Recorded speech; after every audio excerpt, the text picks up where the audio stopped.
नमस्कार, आप सभी दर्शकों का रिपोर्टर पोस्ट में स्वागत है। और हम बात करने जा रहे हैं जहां पर चाइना लगातार भारत के बॉर्डर में एंटर करने की कोशिश कर रही है। पिछले दिनों भी इसी तरीके की सूचनाएं जो हैं वो मिल रही थी। आपको बता दें कि जिस तरीके से सूचनाएं मिल रही थी, देश के तवांग गांव में लगातार चाइना कई सालों से कोशिश कर रही है घुसने की, और पूर्वी भारत में लगातार उसकी नज़र जो है वो वहाँ से बनी रह सकती है। इसके फितूर में लगातार चाइना जो है वो भारत के अंदर घुसने की कोशिश कर रही है। आपको बता दें कि इसको लेकर के कई सारी सूचनाएं जो मिल रही थी कि लगभग 300 के करीब में चीनी सेना जो है वो भारत के अंदर घुसने की कोशिश कर रहे थे, और जिसका मुंह तोड़ जवाब जो है भारतीय सेना ने दिया है। हमने इसको लेकर के राजधानी रांची के कई सारे लोगों से बातचीत करने की कोशिश की। सुनिए उन्होंने क्या कुछ कहा है इस मामले को लेकर। ये बहुत बुरा बात है, ये बहुत बुरा बात है, और इसमें हमारे हिंदुस्तान के लोग भी साथ नहीं दे रहे हैं। इसका कारण है कि सही से हमें उसका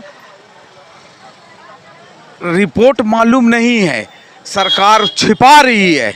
सरकार खुल के बोले तो हमारे यहाँ के लोग भी साथ दें, लेकिन वो बोलती है घुसा ही नहीं, तो फिर बहुत सा लोग बोलते हैं घुसे, तो उसमें किसका बात माने। सरकार बोलती है कि नहीं घुसा, चीन हमारे यहाँ आया ही नहीं, जबकि हम लोग को पता है कुछ बहुत सा मीडिया के थ्रू कि वो हमारे यहाँ बहुत अंदर तक के आ गया, रोड बना लिया, यहाँ तक कि अपना गांव बसा लिया, यहाँ तक कि इंडिया का रुपया भी वहाँ नहीं चलता, वहाँ चीन का पैसा चलता है, चीन का सामान बिकता है। लेकिन हमारा गवर्नमेंट है कि वो तो बोलेगा कि नेहरू का गलती है ना, आज़ादी का टाइम का गलती है। अरे अभी का बात करो, अभी का बात करो कि हम क्या कर सकते हैं। अभी आप कुछ नहीं कर रहे हैं सिवाय आपस में लड़वाने का, एक से एक मंदिर का नेव करने का, पूजा पाठ का तरीका बताने का। इसमें बहुत आगे हैं बीजेपी। सरकार क्या कर रही है इस पर एक भी बता दें कि अब तक ये बताया हो सरकार कि हाँ ये हमने चीन को ये किया। मुंह तोड़ जवाब देंगे। अरे चीन को अब क्या जवाब देंगे, आप तो किसी का जवाब देने लायक नहीं है। बात करेंगे कुछ तो सवाल करेंगे कुछ। ये बहुत गलत बात है। हमारा मुल्क में कोई भी, चाहे चीन हो, नेपाल हो, भूटान हो, पाकिस्तान हो, बांग्लादेश हो, कोई भी इंटर नहीं करना चाहिए। यहाँ तक कि ये बोलते हैं कि घुसपैठी घुस गया। हमारा घर में तो कोई नहीं घुसता है, तो हमारा मुल्क में कैसे घुस गया? हमारे सैनिक क्या कर रहे हैं? गलत बात है। घुस जाते हैं, कैसे घुस जाते हैं भाई? जरूर भी मिली भगत से कुछ नहीं होता है। मेरे को दो ही शब्द में कहना है कि मुझे अपनी सेना पर बहुत ज़्यादा प्राउड फील हो रहा है। जो भरोसा था वो कायम है। जो हम लोग सोचते हैं कि हमारी भारत की सेना नंबर 1 है, तो नंबर 1 है, नंबर रहेगी और कर रही है, पूरा अपने देश की रक्षा कर रही है। हम लोग को बहुत गर्व महसूस होता है अपनी सेना के ऊपर में। प्रधानमंत्री नरेंद्र मोदी को भी कुछ कहना चाहेंगे क्या? वो तो नंबर 1 नहीं, उनके बारे में शब्द ही नहीं है कहने के लिए। उनको तो देख के लगता है कि इंडिया कहाँ से कहाँ पहुँच गया, और हम लोग बहुत प्राउड फील करते हैं कि हिंदू राष्ट्र बन के रहेगा ये। और एकदम वो जो कर रहे हैं देश के लिए, उसके लिए शब्द नहीं कहा जा सकता है। हमेशा चीन ही हम लोग पर इंटर करने को हम लोग बचाते हैं। अब हम लोग को बचाने का समय हम लोग को इंटर करना चाहिए चाइना बॉर्डर। वो जैसे घुसता है 1 किलोमीटर, हम 10 किलोमीटर घुसना चाहिए हम लोग की सेना को। अब डिफेंस का समय नहीं है, ऑफेंस बनना होगा। Offence is the best defence. इसी प्रिंसिपल पे चलना है हमारे देश को, और हमारे सेना पे पूरा गर्व है कि वो आगे भी ऐसा आगे काम करेंगे और चाइना को मुंह तोड़ जवाब देंगे। चीन का ये हरकत बहुत ही गलत है, और हमारा देश बहुत ही स्ट्रांग है। तो हमारे देश को चाहिए, हमारे सैनिक को चाहिए कि उसका बढ़िया से मुंह तोड़ जवाब दिया जाए, ताकि बार बार इस तरह का हरकत वो ना कर पाए। इससे पहले भी डोकलाम में उसने इसी तरह की हरकत की थी, और ये उनका दोबारा फिर से उसी तरह का हरकत है। तो उसको एक बार बढ़िया से कूटनीतिक तरीके से भी समझाना चाहिए, और जब नहीं माने तो जैसा हम लोगों ने पाकिस्तान के साथ किया था उस तरीके से भी जवाब देने में हमारा देश सक्षम है, तो जवाब देना चाहिए।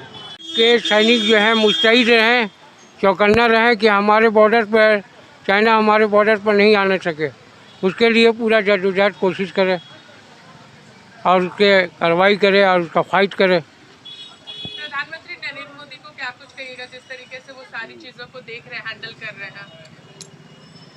वो हैंडल कर रहे हैं अपने तरीके से, सही कर रहे हैं। वो वार करना चाहिए, और ज़रूरत पड़ेगा तो हम लोग भी चलेंगे। आप लोग भी जाइएगा? जी, भारतीय सेना को क्या कुछ कहिएगा? भारतीय सेना हमारा क्या बोलेंगे उसको, वो लोग तो शेर है, शेर। हाँ, एक बार लड़के देखे वो लोग, उसके बाद पता चलेगा कि हम लोग क्या हैं, वो क्या है। अभी गलवान भूल गया है क्या? देखिए, हमारे सीमा पे जितने भी नौजवान हैं वो अपने डट के काम कर रहे हैं। 24 घंटा वो डटे रहते हैं, ड्यूटी पर रहते हैं, और हिंदुस्तान किसी से कम नहीं है। लोग अगर सोचे कि हम बहुत पीछे हैं तो हम लड़ने भिड़ने किसी मुल्क से भी कम नहीं है, लेकिन अपने आप को हम पहचान नहीं पा रहे कि हम क्या हैं। हम किसी से कम नहीं हैं। हमारा देश बहुत बड़ा चीज़ है। हिंदुस्तान बहुत बड़ा चीज़ है, चाइना कुछ नहीं है। हमारे एक एक आदमी वर्क करते हैं, एक एक आदमी काम पर लगते हैं, इसलिए हमको चाइना से डरना नहीं है। मैंने आज बोल दिया जाए हिंदुस्तान के लोगों को चल जाना बॉर्डर पर, तो हम लोग ऐसे नौजवान बॉर्डर पर चल जाएंगे। भारतीय सेना को क्या कुछ कहेगा जिस तरीके से उन्होंने डट के सामना किया? उनका यही शुक्रिया अदा करते हैं, उनको बच्चे को लिए दुआ करते हैं कि इनके बच्चे, इनके घर के लोग ठीक ठाक रहे और ये मुकाबला करते रहे। इनके साथ है, जनता इसके साथ है, और क्या। तो आपने यहाँ पर राजधानी के लोगों की बातें सुनी, जहाँ पर उनका कहना है कि अब मुंहतोड़ जवाब देने का समय आ गया है। अगर वॉर होता है तो वॉर में हम तमाम लोग भारतीय सेना का सपोर्ट करने के लिए बॉर्डर तक जाने के लिए तैयार हैं, और तमाम लोग भारतीय सेना पर गर्व महसूस कर रहे हैं। और जिस तरीके से प्रधानमंत्री इन सारी चीज़ों को हैंडल कर रहे हैं वो काफ़ी अच्छा है। और कहीं ना कहीं कहा जा रहा है, जिस तरीके से लोग कह रहे हैं, अब डिफेंस करने का समय नहीं है, अब उन पर वार करने का समय है। बहुत डिफेंस हो गया, अब वार जरूरी है। तब तक के लिए देखते रहिए रिपोर्टर पोस्ट। मैं पूजा, नमस्कार।